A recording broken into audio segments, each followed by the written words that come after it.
आदमी की इच्छा रहेगी जब तक उसका पुनर्जन्म होगा। पुनर्जन्म पुनर्मरणम पुनर्जन्म जठे सनम, बार बार जन्म उनका चलता रहेगा, क्योंकि इच्छाएं भगाए रहेंगी। और जब इच्छाएं समाप्त हो जाती हैं तब आदमी का जो है सबसे शरीर से अलग हो जाता है। वहाँ ज्ञान मानता एक उनाई, देखिए ब्रह्म सकल जगमाई, कहिए तात सोई परम वैरागी और तन समचिन गुण त्यागी। और हमारा वेदांत कहता है ब्रह्मलोक के सुख, जो ब्रह्मलोक तक जितने भी सुख है, करे सबन का त्याग, वेद अर्थ ज्ञाता मुनि ताय कहे बैराग, उसे ही बैराग कहते हैं, उसी का नाम बैराग है। अब बैराग होना करोड़ों अरबों आदमियों किसी एक को होता है, क्योंकि ना तो इच्छा घटती है ना बैराग होता है। जब तक इच्छाएगी नहीं तब तक बैराग हो ही नहीं सकता, क्योंकि इच्छा है, चाहे वह भक्ति की इच्छा है, भगवान के दर्शन की लालसा है, अपनी आत्मा के संतुष्टि करने की जो इच्छाएं होती है, कोई किसी पूर्ति की इच्छा है कि नहीं। जब तक इच्छा पूर्ति नहीं होगी तब तक वो उस स्थिति में नहीं जा सकता, वो बैराग को पूर्ण नहीं हो सकता है। अब बैराग एक ऐसी चीज है जो राग को छोड़कर दूसरे राग में जाना। जैसे हम बचपन में स्टूडेंट थे, विद्यार्थी थे, विद्यार्थी से एक वैवाहिक जीवन जिया, गृहस्थी बन गई, गृहस्थी से फिर लोग कहने भगत जी बन गए, और भगत जी से आज हम सन्यासी बन गए। तो क्या इच्छाएं हुई, इच्छाएं जागृत हुई। एक ही जन्म में हमने कई बार अपने को बदल दिया। फिर गुरु बनाने की इच्छा हुई, गुरु बनाया, फिर शास्त्र पढ़ने की इच्छा हुई, फिर ऐसे विद्वानों से मिलने की टकराने की इच्छा हुई। जैसे राजेंद्र जी से मिले हम, ऐसे विद्वानों से टकराए जो इच्छा पूरी दर्शन का निर्माण कर रहे हैं, क्योंकि दर्शनों का निर्माण हमारे ऋषियों ने किया था। ऋषि करते हैं, ऋषियों का देश है।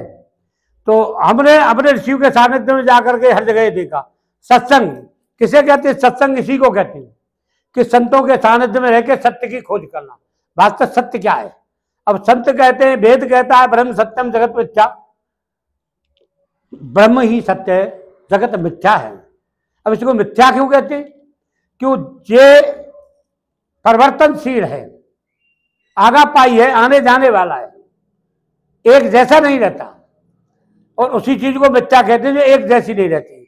और आत्मा का स्वरूप है, हमेशा एक जैसा रहता है, वो हमेशा एक रस है, आनंद स्वरूप है, उसमें कोई विकार नहीं है, अविनाशी है। अब अविनाशी है तो उसकी इच्छाएं तो उत्पन्न होती है फिर भी, क्योंकि विनाश तो हुआ नहीं उसका। जब तक चना को भूनेंगे नहीं, जब तक वो उपजता रहेगा, बार बार धान पे से छिलका नहीं उतरेगा, वो उपजता रहेगा। तो जब तक वासनाएं खत्म नहीं होंगी तब तक ये अपने आप स्वरूप को स्थित नहीं हो सकता। क्यों? वासना क्षय मनोनाश थे, वासना क्षय हो जाएंगी, मन का नाश हो जाएगा, मन नाम की कोई चीज नहीं रहेगी। तो फिर ऐसे समझ लो जैसे छिलका उतर गया, फिर वो कभी उपजने वाला नहीं है। उसी को कहते हैं मोक्ष, मुक्ति कहते हैं, मुक्ति कहते हैं उसको, मोक्ष नहीं कहते। मोक्ष तो आनंद का स्वरूप है, और वो आनंद अपने आप में है, संसार में नहीं। क्यों? संसार तो असार है, असारे खल संसारे दुख रूपी विमोकम, ये तो दुख देने वाला है, मोहित करने वाला है। आनंद केवल अपने में, मन की तरंग मार ले बस हो गया भजन, और आदत बुरी सुधार ले बस हो गया भजन। उसी को भजन कहते हैं।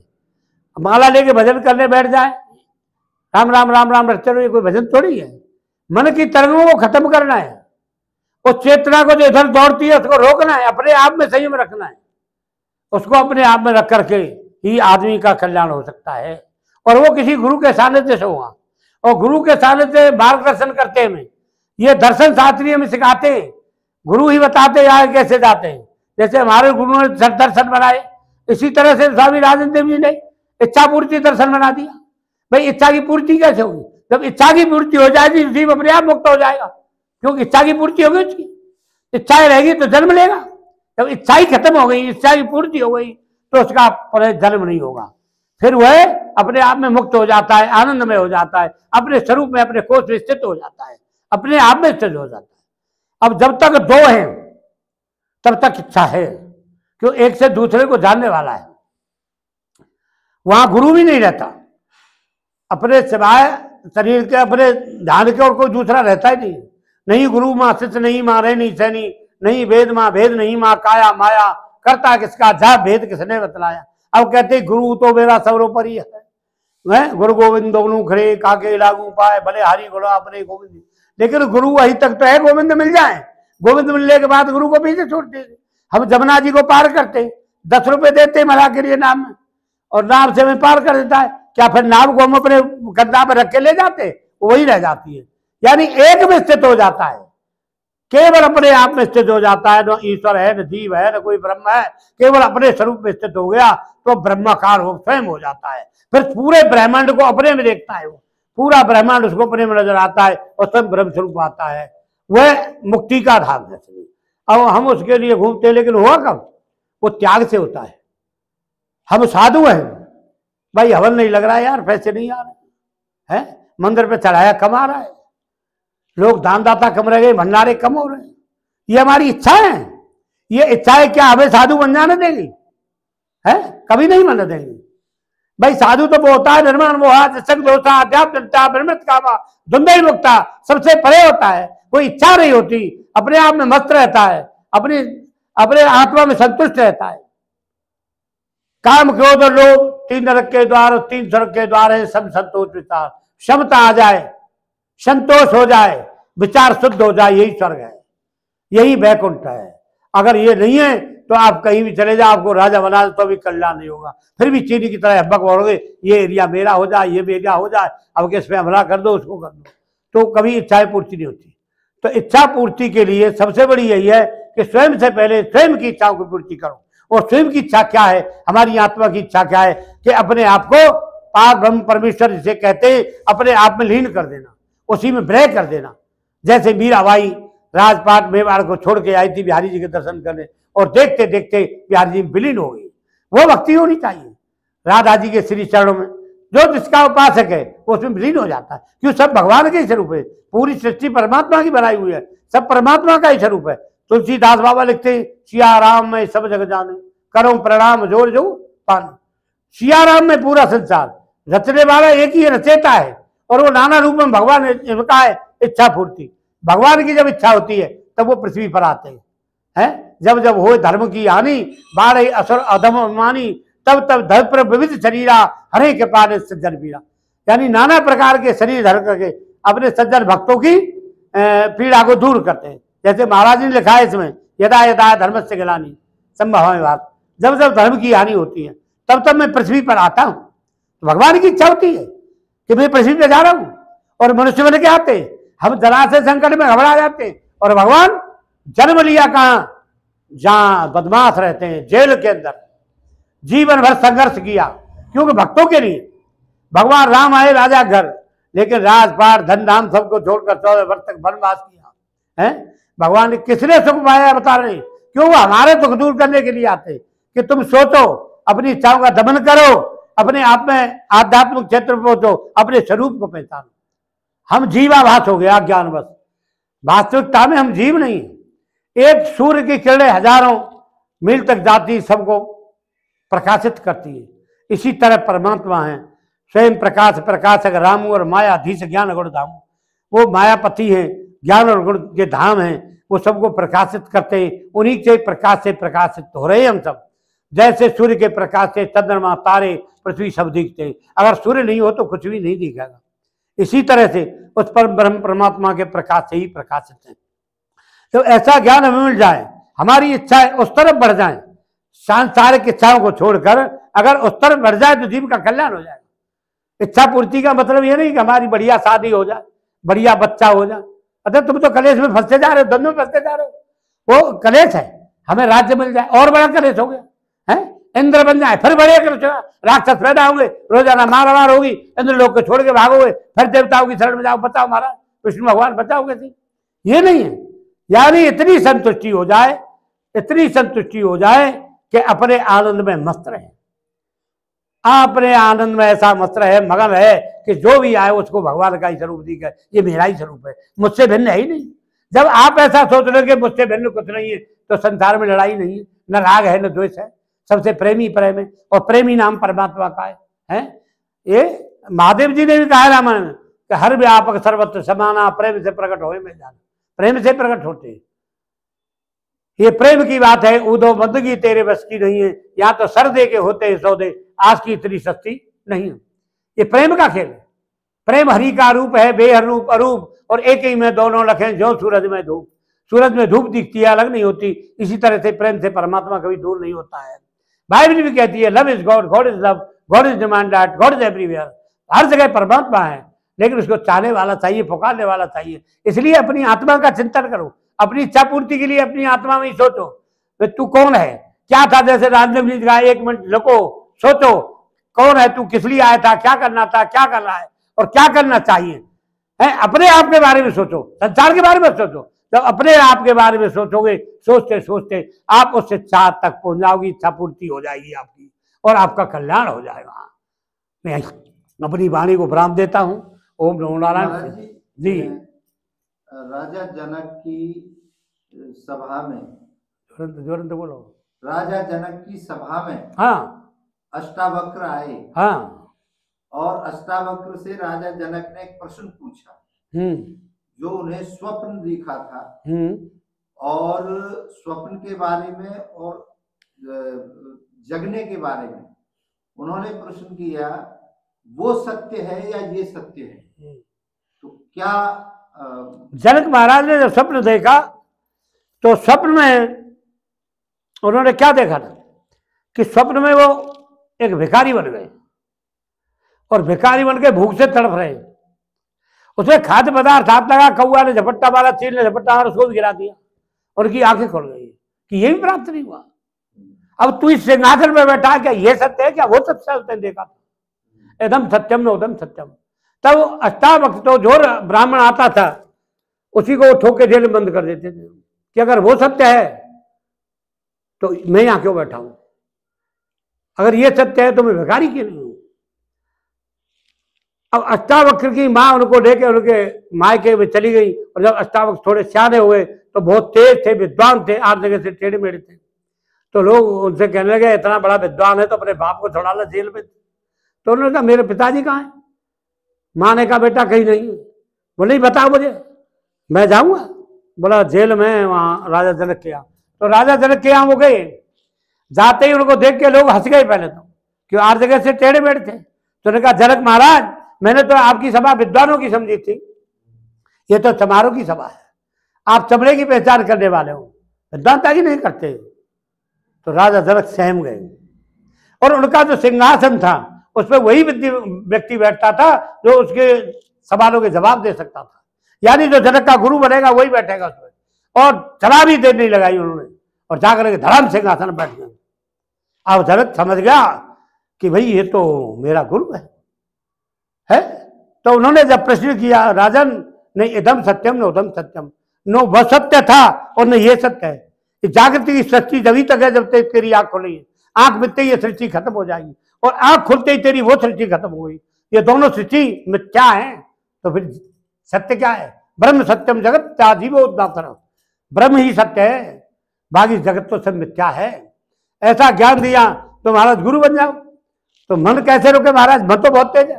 बोला रुक जाएगा, मन को मेरे संकल्प करो, मन को मेरे संकल्प करिए आप, तब आपको ज्ञान होगा, ऐसे नहीं होगा। घोड़े पर सवार हो जाओ और जैसे ही घोड़े पर चढ़ने लगे और आधा पैर गया आधा नीचे, रुक जाओ, मन संकल्प कर दो। अब घबरा गए। अब मन जब चला गया जिस आदमी का तो उसके पास कुछ नहीं रहता, इच्छाएं खत्म हो जाती है अपने आप। तो राजा जनक को इसीलिए विदे कहते थे, वो विदे हो गए थे।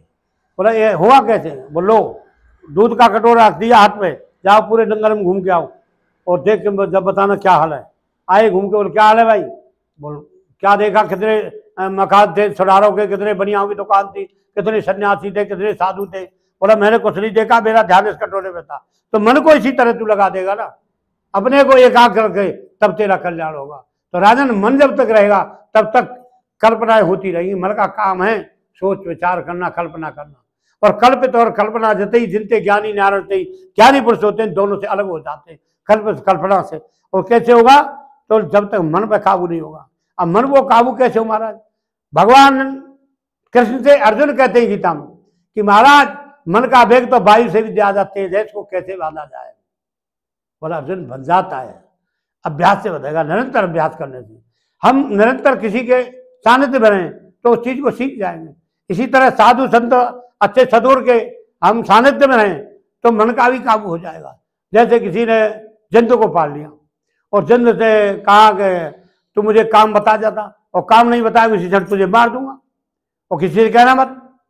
अब वो आदमी का मेरे पास तो बहुत काम है, 100 बीघे खेते काट दिया है, काट दी, फलाने काम कर रहा, दिन तो फटाफट काम करता है, बोल काम बता काम बता। अब वो थक गया, बोले तो मारेगा, अब कैसे हो। अब जाके राजेंद्र देव की बात सोचा, राजेंद्र देव जी बोले क्या बात है, कैसे सूख रहा है। बोले भाई मेरे से बलुआ बन गया, ऐसे जिंद पा लिया है। बोले एक काम कर, करना उससे ये कहो कि एक बांस ला, 1000 हाथ का लंबा ला था, वो बांस ले आएगा, उसको कहे वो गाड़ 10 हाथ नीचे, गाड़ दे, उसके उतर और चढ़, जब तक मैं नहीं कहूँ जब तक चढ़ता उतरता रहे। तो उसने कहा, बोले बांस ला, बांस लाया, बोले गाड़ इसको, बोले उतर चढ़, बोले काम बता, काम यही पहले से उतर चढ़, मैं मना कर दूँ जब रुकना। अब वो जिंद परेशान हो गया, उतर चढ़। इसी तरह से ये मन है, जब इस मन को हम एक ही जगह पर लगा देंगे ना, तो ये अपने आप स्थिर हो जाएगा और स्थिर बुद्धि हो जाएगी, फिर इधर उधर नहीं भागे, इच्छाएं भी समाप्त हो जाएंगी, और जब इच्छाएं समाप्त हो गई तो अपने आप में मुक्ति मार्ग दर्शन में पहुंच जाता है जी। ये सिद्धांत है महाराज। बोलो। तो महाराज जैसे आपने बोला इच्छाओं की समाप्ति, जो दर्शन कह रहा है, इच्छाओं की पूर्णता हो जाए तो फिर पुनर्जन्म नहीं होता है। तो इच्छाओं को अच्छा या बुरा कैसे पहचाना जाए, ये बुरी इच्छा है या अच्छी इच्छा है? देखो हमारे जो शास्त्र हैं और संत है, उसी तो धैर्य सबको संत, राम नाम का दीप जला के करे अंधेरे का अंत, उसी तो धैर्य सबको संत। संत ही प्रकाशित करते हैं। राम नाम लिया वाल्मीकि जी, मान लिया संतों किसी ने लिख दिए सारे ग्रंथ, उसी तो धैर्य सबको संत। आप किसी की प्रेरणा से इच्छापूर्ति दर्शन का मार्गदर्शन कर रहे हो, लिख रहे हो, इसी तरह से संतों की प्रेरणा से, सत्संग से, शास्त्र के अनुसार हमें अच्छे बुरे कर्मों का ज्ञान होता है कि हमें क्या करना चाहिए और क्या नहीं करना चाहिए। हर आदमी जानता है कि हम चोरी करेंगे तो पिटेंगे, और कुछ करेंगे तो ज्यादा पिटेंगे, और ज्यादा कुछ करेंगे तो फांसी हो जाएगी, है, हर आदमी जानता है। तो अच्छा बुरा कर्म यही है, यानी जिस कार्य को करने में हमारी आत्मा दुखी हो जाए, समझ लो ये कार्य करने योग्य नहीं है, क्योंकि हमारी आत्मा खुद उसको स्वीकार नहीं कर रही। और जिस कार्य करने में हमें हर्ष और उल्लास हो, आनंद आए, वो कार्य करने लायक है। जैसे हमारे सामने भगवान आ जाएं तो वो खुशी के मारे समाएंगे नहीं, आप तो कुछ ही मांग लो, सब कुछ मिलेगा, सब कुछ देने वाला हमारे सामने, हर्ष उल्लास की ठिकाना नहीं रहेगा। तो अच्छा बुरा कर्म यही, इसकी यही पहचान होती है। जय श्री राधे, जय श्री राधे। तो अच्छे बुरे की आपने जो भी पहचान बताई, ये अच्छी बात है, लेकिन बहुत लोगों को बुरा करने में आनंद आता है, किसी का नुकसान करने में आनंद आता है, किसी की बेइज्जती करने में आनंद आता है, किसी का खून करने में आनंद आता है। तो उन लोगों को फिर देखो बिच्छू का स्वभाव होता है डंक मारना। फिर ये संप्रदाय कैसे बनती, दैवी संप्रदाय, राक्षसी संप्रदाय, अलग अलग कैसे हुए। वो राक्षस प्रवृत्ति के लोग हैं, उसको उसी में आनंद आएगा, और जो दैवी संप्रवृत्ति के उनको दूसरों को सुख देने में आनंद मिलता है और उनको दुख देने में आनंद मिलता है। तो यही तो बात है, इतना ही फर्क है। राक्षस किसे कहते हैं, दुष्ट किसे कहते हैं, धर्मात्मा किसे कहते हैं, यही तो फर्क है सिर्फ। धर्मात्मा पुरुष होगा, हमें धार्मिक बात करेगा, सही रास्ते पर जाएगा, दूसरे को आनंद मिले, चाहे आप खुद ही दुखी रहे, लेकिन दूसरों को प्रसन्न रखे, वो धर्मात्मा की पहचान है। और वो दूसरों को दुख देख कर ही आनंद होते, इसकी टांग काट दो, इसकी आंख फोड़ दो, इसको कान काट दो, और भाई यही रहता है राक्षस प्रवृत्ति के लोग होते। तो यही पहचान है दोनों की, यही अंतर है दोनों में, क्योंकि उनका गुरु शुक्राचार्य है और हमारे गुरु देवताओं के बृहस्पति महाराज है। हमें सद्ज्ञान दिखाते, सदमार्ग बताते, और वो ये बताते कि इस पर आक्रमण कर दो, उस पर आक्रमण कर दो, है जैसे चाइना चाहे इस पर आक्रमण कर देता है। ट्रंप से आज अमेरिका का किंग बना हुआ है। अगर अमेरिका को खत्म कर दिया जाए तो विश्व में पूरे में शांति हो जाएगी, क्योंकि अमेरिका ही पूरे देश को लड़ाता है, हथियार भेजता अपने स्वार्थ के लिए। तो स्वार्थ रत परिवार विरोधी लोल विलंब कामी, जो स्वार्थ में रहती है वो मानवता के खिलाफ है, वो अपने स्वार्थ के लिए कर रहा है जो भी कुछ कर रहा है। और वास्तविकता यह है कि आज अगर बड़वार हो जाता है और एटम बम का प्रयोग होता है तो सबसे पहले अमेरिका पर यूज होंगे, क्योंकि जोंग भी छोड़ेगा, रसिया भी छोड़ेगा, चीन भी छोड़ेगा, और तक लग गई तो भारत भी छोड़ेगा, सब छोड़ेंगे। क्या पहले इसको खत्म करो, क्योंकि जो बड़ा नाग होता है जहरीला, सबसे पहले उसको मारते, इसको मारो। चोर को मत मारो, चोर की मैया को मारो। तो चोर की माँ ये है और बदलियों का देने वाला है। पाकिस्तान को कांख में लगा लिया, कहता ये आतंकवादी है, आतंकवादी घोषित कर रहा था, हिंदुस्तान से खिलाफ हुआ, टेररिस्ट लगा दिया, पाकिस्तान को अपना दोस्त बना लिया। तो ये इसकी राजनीति। तो ऐसे जो लोग हैं दुष्ट प्रवृत्ति के, इन्होंने फूट डालो राज करो, अपने भले के लिए परिवार का विनाश करते। मानव जाति के लिए ऐसे लोग बहुत ही धूर्त थे, खलनायक हैं, और ये कभी सुधर नहीं सकते। ये हमेशा से रहते आए और रहते रहेंगे, ये नियम है प्रकृति का। तो महाराज जी, ये जो इस तरीके का कृत्य करते हैं, इनको मरने के बाद सजा मिलती है या जीते जी मिल जाती है? कैसे? जो ऐसा कृत्य करते हैं लोग, उनको मौत के बाद सजा मिलती है या जीते जी मिलता है? नहीं, मौत के बाद तो कोई गवाही नहीं रहता, देखने वाला क्या हो रहा है? जो भी होता है इस जन्म में जीते जी मिलता है। मौत के बाद कोई नहीं देख रहा क्या होता है। ये कल्पनाएं लोगों की खाली कि ऐसा होता है वैसा होता है, औंधे टांग देते, ताते ते लगाते, ये करते वो करते, ये मात्र कल्पना है। किसी ने आकर के आज तक ये नहीं बताया कैसा हो रहा है। कोई बताता है? वहां से जो चला जाता है लौट के कभी नहीं आता, और आता है बताने लायक नहीं रहता। तो महाराज ये सब इसी में भोगता है आदमी, इसी में भोगता है। इस जन्म नहीं दूसरे में होगा, जन्म जन्मांतर भोगता रहता है। जैसे भीष्म पितामह 100 जन्म बाद उनको कांटे की सैया पर सोना पड़ा, सूरों की सैया पर। क्यों? उनका कर्म किया था। मांडव ऋषि भजन कर रहे थे, राजा का दरबार में चोर आए और चोरों के पीछे सिपाही लगे, जाकर के उन्होंने और धन राजा के महात्मा के पास रख दिया और वो भाग गए चोर। अब उन्होंने देखा चोर ये महात्मा है, इसने पकड़ा, राजा को पकड़ के ले गए, उसको महात्मा को, मांडव ऋषि को राजा के पास कि देखो हम चोर भी लाए और माल भी लाए, इससे बरामद किया है, इसने चोरी की है महात्मा ने। बोला राजा ने कुछ नहीं सोचा, इसको सूली चढ़ा दो। तो सूली जो होती थी, एक विशेष प्रकार खम्मा होता था लोहे का, पहना ऊपर से नुकीला, उसमें बैठा देते घुदा को, और घुदा वो पार निकल जाती थी, तो उसको सूली कहते थे। तो सूली पर चढ़ा दिया मांडव ऋषि को, 3 बार चढ़ाया, 3 बार सूली फेल हो गई। तब उसको ध्यान हुआ तो वो बड़ा ऋषि है, टूट गया, पैरों में पड़ गया, महाराज मुझे क्षमा कर दो, मुझसे बहुत बड़ी भूल हुई है। बोले राजन तेरा क्या कसूर, तो पकड़ के ले आए तेरे नौकर, तेने बता दिया, तेने बिना विचारे मुझे दंड दिया है, लेकिन तेरा कसूर नहीं, मैं उस धर्म को देखूंगा, उसने मुझे दंड क्यों दिया है? मैंने अपने जीवन में कोई ऐसा कर्म नहीं किया। धर्म के पास मुझे धर्म का हमारा धर्मराज बताइए, ये दंड मुझे क्यों मिला, क्यों दिया आपने? बोला महाराज जब छोटे थे, बच्चे थे, तब आपने एक तितली का भेदन किया था, सूर लेकर के और तितली में चढ़ाया था, तो उसका मिलाया। बोला मूर्ख, जब तक बच्चा 8-10 साल का होता है, बाल्यावस्था में होता है, उसका दंड स्वप्न में दिया जाता है, जागृत में नहीं दिया जाता। तूने जागृत में दिया है, चल पृथ्वी पर जा, तू ईशान एक काबिल नहीं है। तो धर्मराज को भी पृथ्वी पर आना पड़ा, मनुष्य का जन्म लेना पड़ा, कर्म का भोग होना पड़ता है, ऋषियों ने शाप दे दिया। तो ये जन्म जन्मांतर कर्म का बंधन है, ये छूटता नहीं कभी। कोई ये समझता हो कि चला गया ना, ऐसे भोगता है वो, लेकिन इतना है कि जो हमारे देखने वाले हैं वो देख रहे हैं, वो नहीं देख रहे कि क्या हो रहा है इसके साथ, वो नहीं देख पाते, लेकिन वो तो भोगता है और लोग देखते हैं, होता है सब कुछ।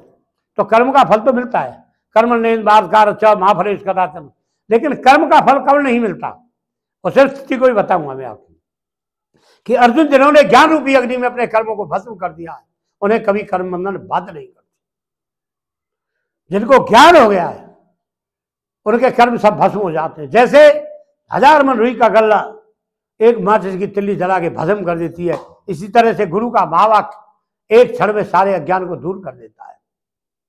क्योंकि शरीर तो जड़ है और ये चेतन से चेतन है, और चेतना कहां से मिली है?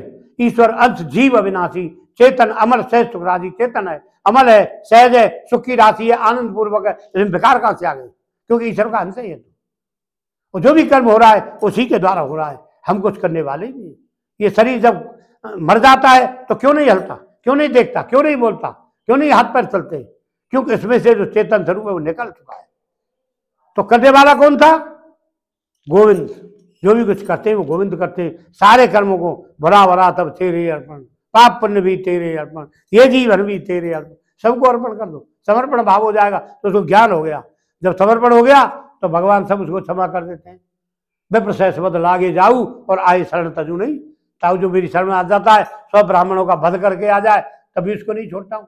ये रामायण में कहा है, गीता में कहते हैं भगवान ने कर्म योग, ज्ञान योग, सांख्य योग, ध्यान योग, तमाम योगों को बताया भगवान अर्जुन के लिए। और लास्ट में क्या कह दिया है? 18वें अध्याय में 62वें श्लोक कह दिया है, सर्वधर्म प्रसादय मामेक शरणम व्रज अहम तम सर्व पापों मोक्षा विनाशना। अर्जुन जितने भी धर्म बताए अब तक मैंने तुझे, सबको छोड़कर तू मेरी शरण में आ जा। कि तेरा कल्याण कर दूंगा, सारे पाप नष्ट हो जाएंगे। यानी जब तक हम भगवान की शरण में नहीं जाएंगे तब तक कल्याण नहीं हो सकता जीव का। शरणागति भाव सबसे बड़ा है? अब मुझे पता है कि मुझे आज हर हालत में दिल्ली पहुंचना है, साधन कोई है नहीं। राजेंद्र देव मेरे सामने बैठे, भैया मैं तेरी शरण में हूँ, भाई वो दिल्ली पहुंचा दे कैसे? तो राजेंद्र देव को दया आई, यार शरण में आ गए, चलो बैठो महाराज जी बैठो, चलो मैं पहुंचाता हूँ, घबराते क्यों? तो आप मुझे मंजिल पहुंचा देंगे। इसी तरह तो भगवान के बराबर तो कोई दयावान है नहीं, बड़े दयालु हैं, दीन बंधु हैं, दया के सागर है, भगे चले आते, स्मरण करता है जाओ। और जब तक जीव इसको स्मरण नहीं करता तब तो वो नहीं आता। भाई गजेंद्र राजा था जंगल का, सैकड़ों हथनियां हाथी उसके बच्चे थे, सरोवर में चला गया, पानी पी रहा है, बच्चों पे पानी डाल रहा है, आनंद ले रहा है, भगवान को भूल गया, विस्मरण हो गया। मगरमच्छ ने आकर के पैर को पकड़ लिया, हथनियों से कहा मुझे बचाओ। अब बच्चे हथनी सब लग रहे हैं खींचने को, लेकिन जल में मगर का प्रभाव तेज रहता है, खींचता ही जा रहा है, खींचता जा रहा है, खून बह रहा है। तब देखा काफी दिन हो गए, पिताजी तो मरेंगे, हमारे बस की ना है। बच्चे छोड़ के चले गए, हथनियां रह गई। अब उन्होंने देखा अब कहा करें भाई तुम और मरोगे, वो भी छोड़ के चले गए, किसी ने साथ नहीं दिया। तब उसने कहा हे गोविंद, एक तोड़ करके सूर्य से फेंक दिया, दिल भर सूर्य रही जल ऊपर, जब हरि नाम समारे, डूबत गजराज उबारे। उसी वक्त आ गए भगवान, तुरंत तो उसको खींच लिया और खींच करके मगर का शीश काट दिया। हाथी मुंह फेर कर खड़ा हो गया, नाराज हो गया, बोला क्यों, ये क्या किया तुम? बोले जो मेरा शत्रु मुझे मारने जाता है उसका कल्याण आपने पहले कर दिया। बोले यही तो है, जो मेरे भक्त के पैर पकड़ लेता है मैं पहले उसका कल्याण करता हूं। तो भगवान तो भक्तों के पीछे रहते हैं। भाई जिसके भक्त नहीं हो, शिष्य नहीं होंगे, आपको गुरु कौन मानेगा? आपके शिष्य नहीं हो कोई तो आपको गुरु कौन मानेगा? कोई नहीं। अब भक्त नहीं होंगे तो भगवान कौन मानेगा? तो भगवान तो भक्तों के पीछे रहते हैं ना। एक बार नाराज हो गए, यशोदा मैया थड़ी लेके भाग रही, तू माटी खाता है, ये करता है, ददमाखन लूटता है, परेशान कर रखा है, बदला भी कर रखी है, दौड़ी दौड़ी जा रही लेकिन हाथ नहीं आ रहे। तो मैया बोली तुझे तेरे सतयुग के भक्तों की कसम, रुक जा, नहीं रुके। फिर कहा तुझे त्रेता के भक्तों की कसम, रुक जा, नहीं रुके। फिर द्वापर के भक्तों की कसम खिलाई, नहीं रुके। अब कहा तेरे कलयुग के भक्तों की कसम, रुक जा। गोविंद वही खड़े खड़े रह गए, खड़े खड़े रह गए। जसोद नहीं हंसने लगी, क्यों भैया कलयुग में तेरे ऐसे भक्त होंगे हैं? तो उनके लिए रुक गया जो सतयुग जाता त्रेता में नहीं है। बोले भैया यही तो बात है, जब तो भगत बहुत होंगे, लेकिन कलयुग में तो कोई कोई होगा, और वो भी मर गया तो फिर मुझे कौन पूछेगा? कसम तुमने उन्हें खिला दी। तो कलयुग में कोई कोई मारा है, लाखों करोड़ों में कोई एक सत्य मिलता है। हाँ, करोड़ों में एक सती मिलती है। पहले सती सूरमा बहुत तेज देश हुए, सती सूरमाओं से ये देश सदा हुआ है? आपने सुना होगा जवाहर सिंह, बच्चू सिंह, सूरजमल महाराज के नाम धर्म की संस्थापना के लिए जन्म लेते थे, अब वोटों से राजा बनते हैं। बच्चू सिंह इंडिया गेट में होकर जहाज को निकालते थे, कोई मामूली पायलट था, महान पुरुष थे वो। तो वो तब से बनते थे, तब करते थे, भगवान के समर्पण होते थे, गोविंद को मानते थे। जितने ही बड़े बड़े डॉक्टर हैं, आप क्या समझते हो वो अपनी साइंस पर वो भरोसा रखते? नहीं। बड़े बड़े वैज्ञानिक वो भी सबसे पहले गोविंद का चिंतन करते, भगवान का ध्यान करते, स्मरण करते, पूजा करते, तब आगे बढ़ते हो किसी कार्य के लिए। तो सत्कर्म इसी कहते हैं। हम जो सत्कर्म करेंगे, सत्कर्मों का फल हमें मिलता चला जाएगा, और हमारी इच्छाएं अच्छी होती चली जाएगी, भावनाएं शुद्ध होंगी, गलत काम की तरफ जाएंगी नहीं। और हम गलत आदमी की तरफ बढ़ेंगे तो हम दुष्कर्म करते चल जाएंगे, और दुष्कर्मों में बढ़ते चले जाएंगे, फिर कौन होंगे? राक्षस। उसी का राक्षस आ रहा है, राक्षसों में गिनती हो जाएगी। तो देवता और राक्षस दोनों मनुष्य जाति में तो अलग, उनके सिंह नहीं होते, ये दिखाते ही वैसे, किसी के सिंह नहीं होते। अब ट्रम्प सिंह को कोई सिंह है क्या? है बताओ, ये जेम पे नहीं है कोई सिंह है क्या? अब अमेरिका दोस्ती कर ली, इनका कभी कोई विश्वास नहीं करना चाहिए इस लोगों का। तो ये राक्षस हैं, स्वार्थी लोग हैं, स्वार्थी लोगों से बचो, कभी इनका विश्वास मत करो। और जो निस्वार्थ भाव से सेवा करने वाले हैं उनके पास जाओ, आप ऐसे ऋषियों के पास जाओ जो आपको ज्ञान देंगे, तत्व ज्ञान देंगे। यही तो कहा था कि आप अर्जुन तत्वज्ञानियों के पास जाइए, वो आपको तत्व ज्ञान का उपदेश करेंगे। कुल महाराज आप तत्वज्ञानी नहीं है क्या? बोले मैं तो हूं, तो अभी मेरा विश्वास ना है, अब आए मेरे सुन ले पर चलो। तो तत्वज्ञान का जो उपदेश करते हैं उसे कहते तत्व ज्ञान।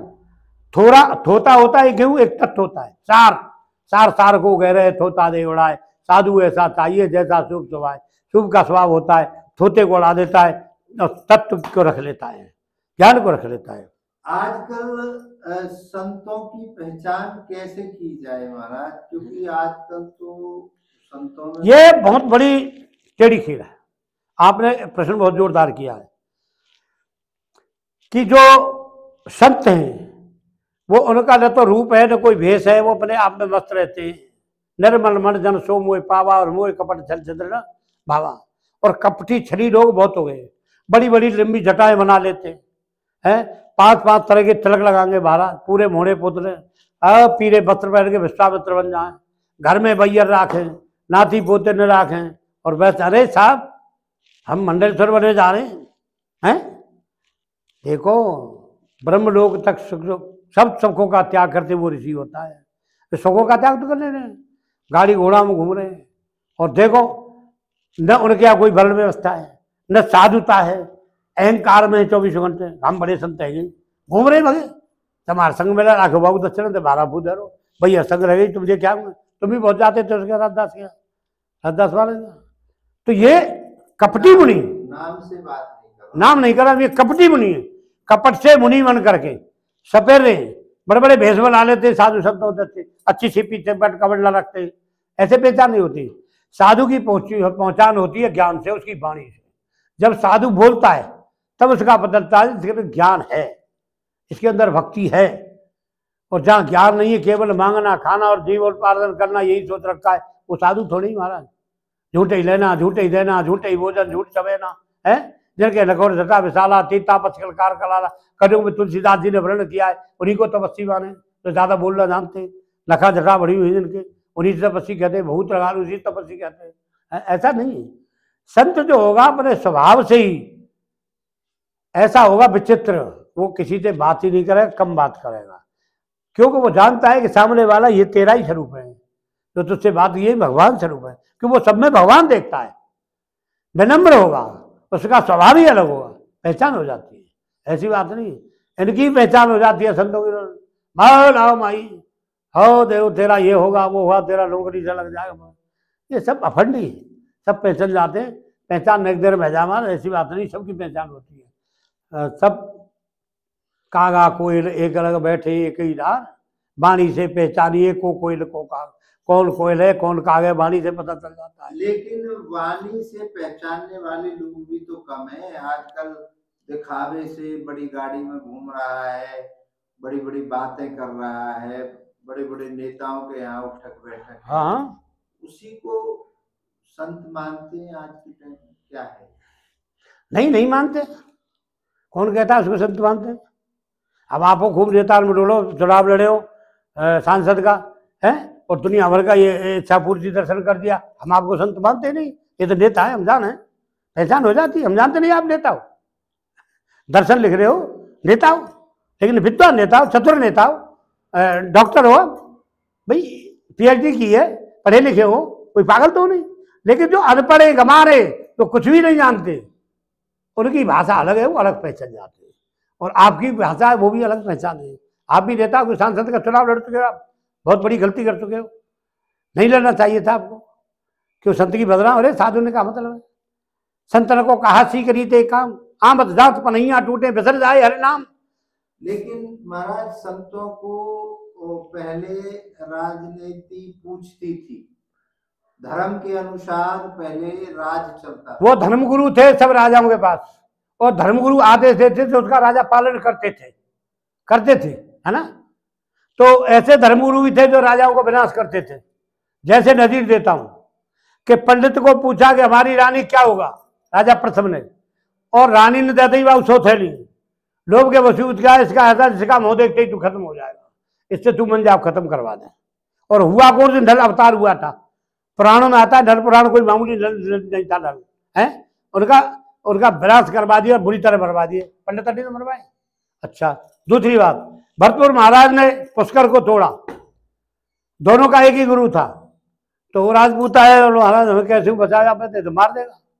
तो एक काम करो, जितनी गायें सब गायों के मुंडों में मिसाल बांध के रात को हाँक दो चारों तरफ से, और चारों तरफ से आई। महाराज ये क्या है? बोले लोगों टू मारवाड़ चढ़ाई भगचल यहाँ से भगा लाई।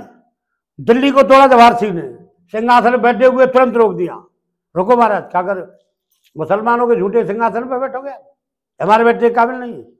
तो वो उनके कहने में चलते थे। झूला खा ले गए रानी के, बादशाह की लड़की को ले गए, चित्तौड़ी फाटे को तोड़ ले, क्या कर लिया। इतिहास में कहीं नाम है आज जाटों का? सब खत्म कर दिया। नहीं, आज अलग इतिहास होता। तो गुरु का भी कहना मानो, कब गुरु को देख लो, ये गुरु कहाँ चल रहा है, क्या कर रहा है, क्या नहीं कर रहा है? गुरु मरवाओ तो देख मुझको। गुरु कैसे करें, उन्हें गुरु असली बात कैसे पहचाने? अरे वही तो बात है, गुरु असली देखो। जैसे आजकल तुम देख रहे हो, हमारे फलारी बाबा है, पूरा विश्व जानता है, जहाँ से दुनिया जा रही है। प्रेमानंद महाराज को तो पूरा हिंदुस्तानी जानता है? वो सदगुरु है, वो साक्षात भगवान के दर्शन करते। राधा रानी टाइम तो है ही ना बात करने को। टाइम तो इसलिए नहीं, उनके भक्त बहुत है, उनके सेवक बहुत हो गए, चाहने वाले बहुत हैं, इसलिए टाइम नहीं, बात तो कर ही नहीं सकते। केवल उनका तो आशीर्वाद प्रकाश मात्र नहीं काम करता है महाराज। जैसे लोहे से पार से स्पर्श हो जाता है, उसको सोना बना देता है। उनके चरणों में दंडवत करते हुए रजते ही हो जाता है। भगवान राम की रजी बड़ी थी अहिल्या की, उस पर अहिल्या जीवित हो गई, सजीव हो गई। इस ऐसे संतों के दर्शन से ही कल्याण होता है, मात्र दर्शन करने से कल्याण हो जाता है। तो संत हैं, दर्शन करने चाहिए। हमारी आस्था जब जागृत होगी, भागेंगे। अभी जुगल जोड़ी की परिक्रमा करके आई तमाम भाई, ये लोग भगे डोले दराज खा जा रहे श्री जी के दर्शन करने, किशोरी जी के दर्शन करने। किशोरी जी के दर्शन, ज्यादातर किशोरी के दर्शन क्यों जाते? राधा कृष्ण क्यों आता है पहले? सीताराम क्यों आता है पहले? पहले सीता जी का नाम आता है, पहले राधा जी का नाम आता है, भागवत का नाम आता है। क्यों आता है? राधा, धारा का उल्टा कर दो, राधा का उल्टा धारा हो जाएगी। धारा में पूरा संसार बह रहा है, राधा में अंतर्मुखी हो जाओगे आप। यही फर्क है। राधा कृष्ण दो नहीं है, एक ही है। सीताराम दो नहीं। भरत जी ने राम का नाम पहले लिया है, अनन्य भक्त थे। कहत राम सिया भरत चरित। भरत जी जब जाएंगे राम को मिलने को, तो राम सीता राम सीता राम सीता है, उनका अनन्य भाव था, बेवन हो रहे थे। तो भरत मिलन का काम बड़ा विचित्र था। तो भगत ही थे, भरत तो भरती थे, धर्म की दिलू को धारण करने वाले थे। कौन है जो राज में ठोकर मारते हैं? आज भाई भाई को मार देता तो खेत बैठ के ऊपर, उन्हें राज्य को तो शास्त्रीय जो चलेगा, शास्त्र संतों के समागम में जो रहेगा वही उसकी पहचान कर सकता है महाराज। और जो शास्त्र और संत के समागम में नहीं है, वो संत की पहचान हो नवा का और की हो, न अपनी हो। अपनी भी नहीं होगी, वो अपने आप को भी नहीं जान सकता है कि मैं कौन हूँ क्या हूँ। महाराज पैसे का क्या महत्व है कलयुग में? पैसे का टका हरता टका धरता टका सुखदाय का। टका हो सर्वत्र पूजन, टका नहीं है तो टकटकाता जाए। पैसे का बड़ा लंबा महत्व है। पैसा के तातवात, पैसा के भैया है, पैसा के हितुसरा, पैसा की लोगैया है, और पैसा ना है कोई नाती को भैया है। कहते सब राम जग में सबसे बड़ो रुपया है। आजकल पैसे के पीछे भाई भाई को मार देता है। स्त्री जो 7 फेरे पड़ती है वो भी छोड़ करके चली जाती है। अग्नि को साक्षी करके, सारे देवता साक्षी होते, वो भी छोड़ के चले जाती है पैसे के पीछे। पैसा बड़ी बुरी बला है महाराज। वो कहा एक फिल्मी गाना आता था, कहा पैसे पे इतना गरूर करे, ये पैसा तो अपनों से दूर करे। ये पैसा ही तो अपने दूर करता है, क्योंकि पैसे को महत्व दे दिया लोगों ने, परमात्मा को छोड़ दिया, पैसे को महत्व दे दिया, तो बस जीव का कल्याण हो गया, समझ लो गया काम, बच नहीं सकता, क्योंकि वो पैसे की तरफ मुड़ गया। और दूसरे पैसे को महत्व नहीं दिया, परमात्मा को दे दिया, संत को दे दिया, आत्मा को दे दिया, किसी भूखे तरफ दे दिया, तो उसका कल्याण हो गया। भूखा प्यासा है, उसके अंदर भी आंखें राज करती है। तुम करोड़पतियों बने रहो। नानक देव एक बार ईरान चले गए, वहां के बादशाह ने बड़ी खातर की, 10-5 दिन रुके। अकाल पड़ रहा था भय, लोग प्यासे भूखे मर रहे थे अन्न के बगैर। तो नानक जी बोले जाकर के, भैया राजा हम तो चलते। अच्छा महाराज औरों को 10-20 दिन नहीं, अब जाएंगे, क्योंकि संतों की सेवा तो करते थे सभी। तो उन्होंने एक सुई निकाली, नानक देव ने, लो सुई, इसको रख लो, मेरी अमानत है। बोला महाराज अब नहीं आए तो मैं कैसे दूंगा इसको? वो नहीं आए तो कहते जन्नत में सब मिलते हैं, वहां दे देना। बोला वहां तो महाराज ऐसा कहते कुछ ले जाना, जैसा आता है वैसा ही जाता है, कुछ भी नहीं ले जा सकता। बोला आप ये बात जानते हो? बोला हाँ तो सब जानते, कुछ भी नहीं जाता साथ। तो फिर नहीं जाता, तेने खजाने क्यों भर रखे? ये लोग भूखे मरे, तू खजाने भर के बैठा, किस लिए बैठा? इनको बात तुरंत खजाने खुलवा दिए। तो हम जीवों पर दया करेंगे, सब पर दया करेंगे, परमात्मा भाव हो जाएगा कि ये परमात्मा हमारे दरवाजे पर है, कि द्वार खड़ा भगवान भक्त भर ले जोड़ी। आपको अपने भाव को सही रखना है, उसका भाव चाहे कैसा भी है, हम इससे कोई लेना देना नहीं। हमको अपने भाव को सही रखना है, और दरवाजे से बाहर रखो, बचाओ भारत, पधारो। क्योंकि आजकल ऐसे लोग बहुत चल रहे हैं, औरत आएगी, दरवाजा खटखटाएगी, भाई रोटी दे दो भूखे, वो अंदर गई, देखे यहाँ कोडबड़ बोलेंगे, 3 सुपारी 1 नारियल है, यानी 1 आदमी 3 भैया है, आ जाओ। इतने वो आदमी आएंगे, अटैक कर देंगे, लूट ले जाएंगे। तो ऐसा नहीं, आजकल जमाना खराब है, कलयुग है महाराज। कलयुग में बड़ी सावधानी से चलना पड़ता है। सतगुरते साथ से रहो, संतनते सद्भाव, और दुनिया ते ऐसे चलो जैसे देखो दाव।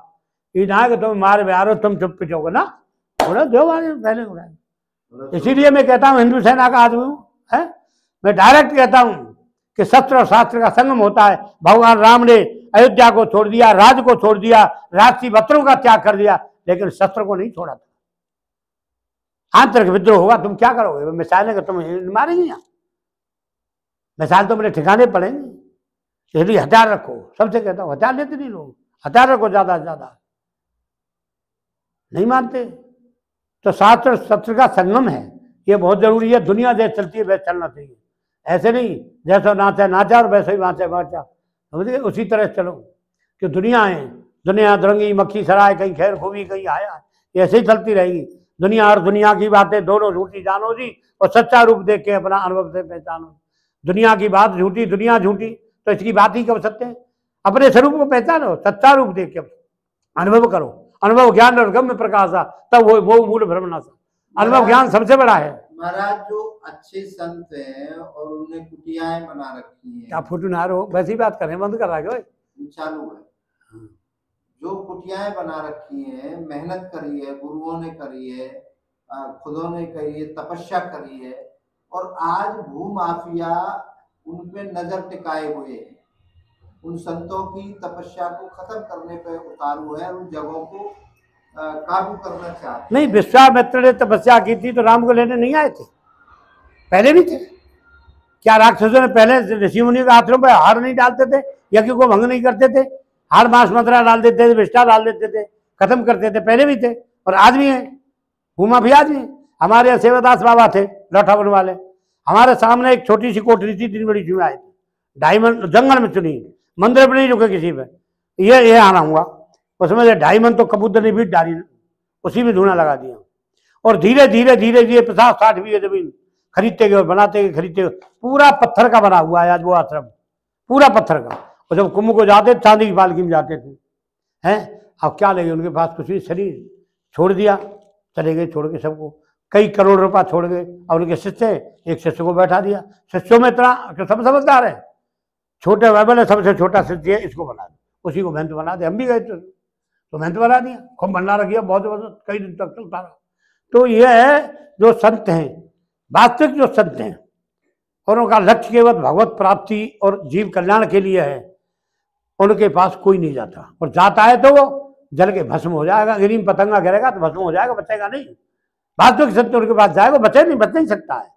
ऐसी बात नहीं महाराज, संत आदमी है, उनके यहाँ कोई घर नहीं डाल सकता, ना भूमि माफिया आवे, ना सारो, न कोई आवे, कोई नहीं आ सकता है। सीधा सिद्धांत है। आप तो बस तप करो, अपने आप में मस्त रहो, भजन करो गोविंद का, उसका रखवाला वो है। सबको समर्पण कर दिया, तुम्हारे अच्छा तो वो करेगा। हैं भाई, द्रौपदी का चीरहरण हो रहा है, 500 पांडव बैठे बड़े बड़े तगड़े, एक गदा मार दे धरती को पलट दे तो का नाथ आ जाए, बात भारी। भीम एक गदा धरती पलट, अर्जुन बैठे बांधारी है, सभी बैठे थे, सबकी तरफ देख रही है, लेकिन ना किसी ने नजर उठा के नहीं देखा, नीचे गर्दन कर ली। फिर देखिए भीष्म पितामह, द्रोणाचार्य, कृपाचार्य, बड़े बड़े धुरंधर बैठे, सबकी तरफ देख रही है, लेकिन सबने गर्दन दबा ली। अरे मैं खुद छतरानी हूँ, अपनी खुद अच्छा करूँ, कोई नहीं करेगा।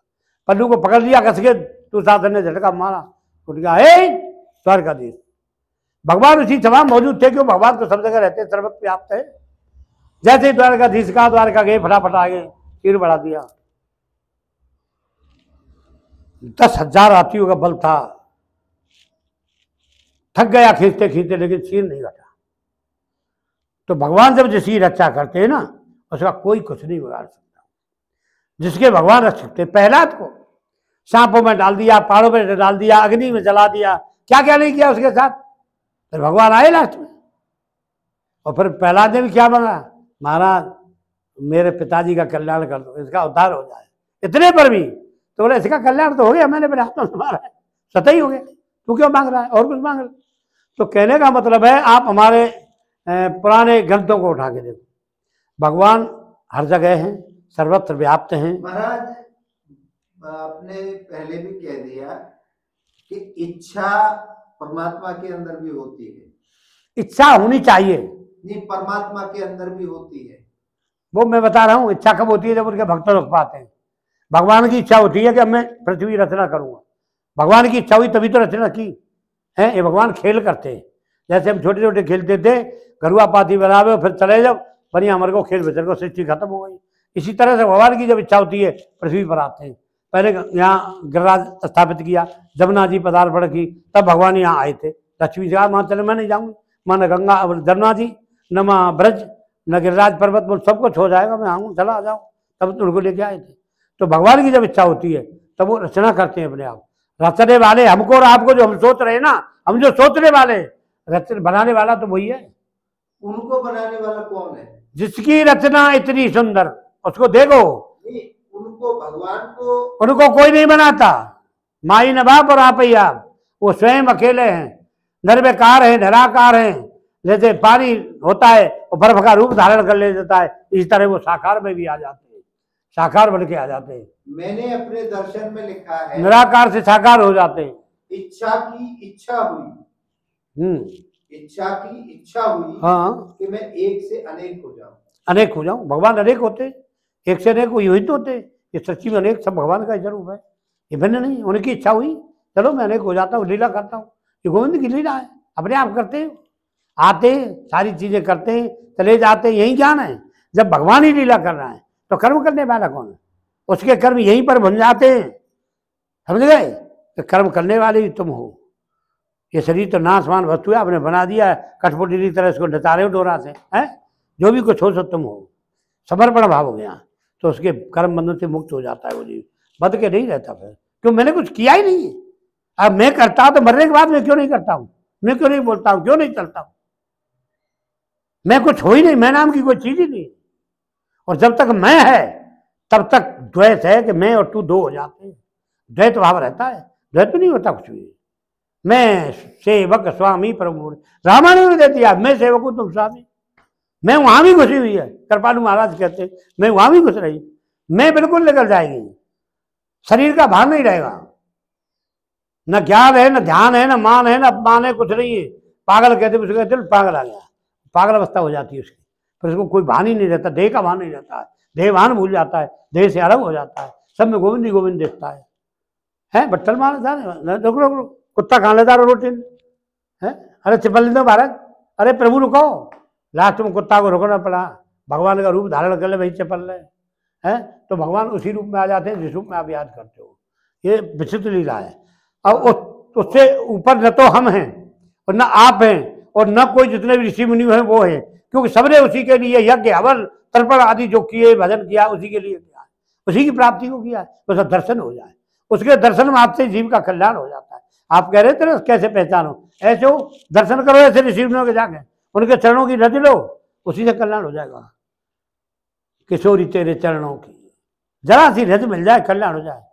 हमारे अंदर भक्ति का भाव बहुत कम हो गया था बीच में, लेकिन हम यहाँ से गए, श्री जी के दर्शन करे किसी के बाद, फिर ऐसा कोई लालसा जाएगी, दोबारा गए, अब जाए जब भी मन करे चलो श्री जी के दर्शन कर जाते हैं किशोरी, तो भक्ति अपने आप प्रगाढ़ हो जाती है।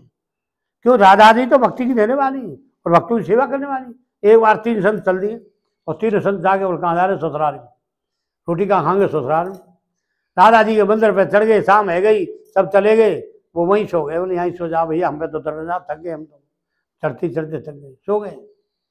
अब राधा जी सोच रही है मेहमान आए भूखे मर रहे हैं, भाई ससुराल में आए, पंडा जाके जगाए, खड़ो, वो 3 मेहमान सोने में रोटी खाओ, भले आदमी बच्चा, पंडा आयो आगे ने तुरंत खाना बनाया को, महाराज रोटी खा लो, फिर प्रसाद पाओ, भोग लगाया, चले गए पंडा पानी धरे। फिर राधे जी अरे पान नहीं दे गया इनको, मेहमान सोने, मेहमान को पान चाहिए। तो राजा जी तीनों के सिराने पान रखे लगा के, और तीनों से स्वप्न में अलग अलग कहा कि महाराज वो भूल गया था, आप ससुराल में आयो, पान खा लो, तुम्हारे सिराने पान रखो। तीनों जगह तो तीनों ने सिराने पान रखे देखा, बोला राज किशोरी धर गई है। तो भगवान तो भाव के भूखे, जैसा भाव होता है भक्त का वैसे ही प्रकट हो जाते हैं। भाव का भूखा हूं मैं, भावी एक सार है, और भाव से मुझको वजह तो बस बेड़ा पार है। और भाव नाम है भावना, तो भावना बेकार है, फिर तो बेकार भग रहे हो, भाव नहीं है तो।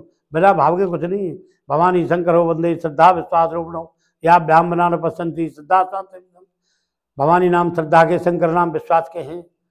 श्रद्धा और विश्वास है तो परमात्मा है, नहीं तो कहीं नहीं है। आपको अपने बाप में विश्वास नहीं, तुम्हारा बाप भी नहीं, बेटे में विश्वास नहीं, तुम्हारा बेटा भी नहीं, कोई नहीं है। विश्वास की बात है सब। आपने देखा नहीं, किसी ने बनाए हम, तुम्हें क्या पता है? विश्वास ही तो है ये हमारा बाप।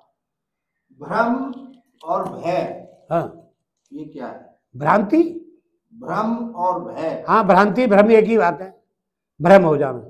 जैसे लकड़ी के ठूटने कौन कौन खा ली, और बन जाके सुतने कौन कौन मारे। लकड़ी के ठूट में भ्रम हो गया, भूत है, मारे हुआ इनको आज तक, भ्रम ही तो हुआ है, और भय भी उत्पन्न हो गया, दोनों चीज उत्पन्न हो गई। बताओ कितने के मारे सर, कौन कौन खा लिए। और बंजा जो बांधा स्त्री होती है, बाकी कौन कौन मारे, भगवान पुत्र खाई नहीं है जे जाने जगत बनो देवरी सांप, नशे बुझक जेल है तो सो हम आप ही आप।